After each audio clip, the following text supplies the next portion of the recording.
Good day, I'm Stephen McHugh and this is your JIS News for Thursday, March 16. The Ministry of Education, Youth and Information is reporting that the 2017 Grade 6 Achievement Test, GSAT, had a smooth start.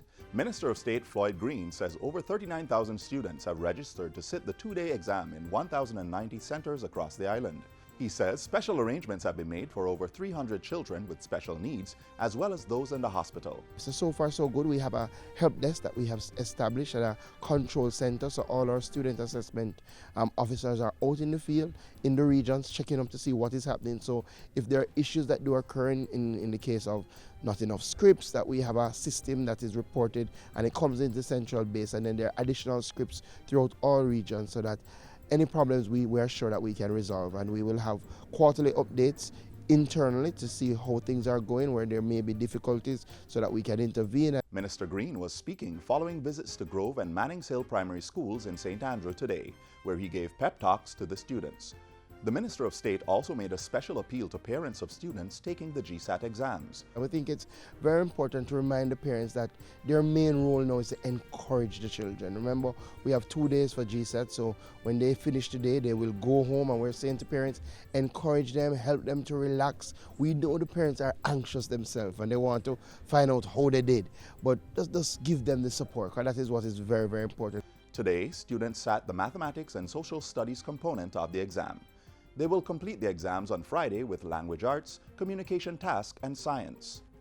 All 256 government websites can now be accessed free of cost from any internet-compatible device. This zero-rated access became official on Wednesday with the signing of an agreement between the Ministry of Science, Energy and Technology and the two major telecom providers, Flow and Digicel.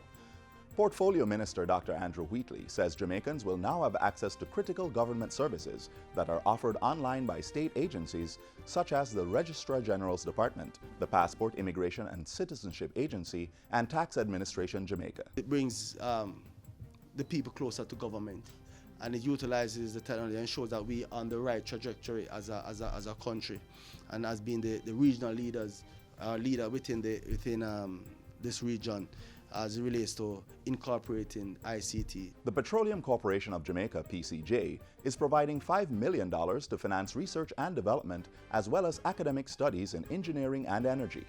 This will be carried out through a partnership agreement with the University of Technology Jamaica, UTech. A breakdown of the money will see $1 million going towards grant funding to underwrite the cost of research projects for students at UTech School of Engineering. The remaining $4 million will finance tuition for the master's program under the PCJ's Renewable Energy Scholarship Program. At Wednesday's signing, Minister of Science, Energy and Technology Dr. Andrew Wheatley said the approach will facilitate capacity building in engineering while allowing the PCJ to benefit from research information. A critical component for the development of our country is that of capacity building, and seeing this initiative and this partnership between the PCJ and UTech really argues well for us as a people and the projection for future development. In response, UTech's president, Professor Stephen Vassiani, said the partnership provides the opportunity for students to contribute solutions to further develop areas in energy and engineering. UTech Jamaica wholeheartedly welcomes this productive partnership with the PCJ as a perfect fit with the direction in which the university is moving towards leveraging our expertise, knowledge, use of technology and innovation to have an impact on Jamaica's development. Still on youth, young people 17 to 24 years old will no longer be required to hold 3 CXC subjects to be a part of the National Youth Service Summer Program. State Minister in the Education, Youth and Information Ministry, Floyd Green, made the announcement Wednesday at the 3-week summer work program launch at the Halfway Tree Transport Center. This year we're targeting at least 2,000 students who maybe never did so well in school. We're going to place them in a job, give them the work experience. And the good thing, you don't only get a job. We give you some training before you go on the job. And then we check up on you on the job to see how it is going. And then when it's finished, we have another session with you so that you can develop and move on from strength to strength. Minister Green added that youth with disabilities will also be targeted through an expansion of the Youth Services Empowerment Program. 8,000 young people are expected to be employed during this year's National Youth Service Summer Program. Prime Minister Andrew Holness says government remains committed to Jamaica's sustainable development through the promotion of a peaceful and inclusive society. Asserting that there can be no development without peace, Mr. Holness says government will fully implement Goal 16 of the 2030 Agenda for Sustainable Development, which is aligned to Goal 2 of the Vision 2030 Jamaica National Development Plan. Mr. Holness's message was read by St. Andrew's High School for Girls student Ashley Onfroy at a Youth for Peace rally commemorating Commonwealth Day 2017 on Monday.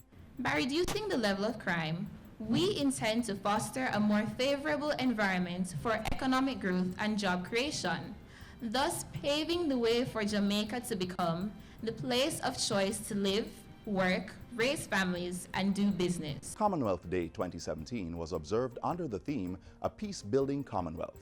And finally, Minister of Culture Olivia Grange has expressed profound sadness at the sudden passing of Dr. Delroy Gordon, Executive Director of the Jamaica Cultural Development Commission, JCDC. In a statement, Ms. Grange remembered Dr. Gordon as an affable and capable man who was dedicated to cultural development and the JCDC, to which he gave 30 years of service. She said Dr. Gordon's passing has left a void in the cultural development sector. The minister also offered condolences to his immediate family and workers at the JCDC. Dr. Gordon passed away suddenly this morning. He was 55 years old. And that's it for JIS News Today. I'm Stephen McHugh. Thanks for watching.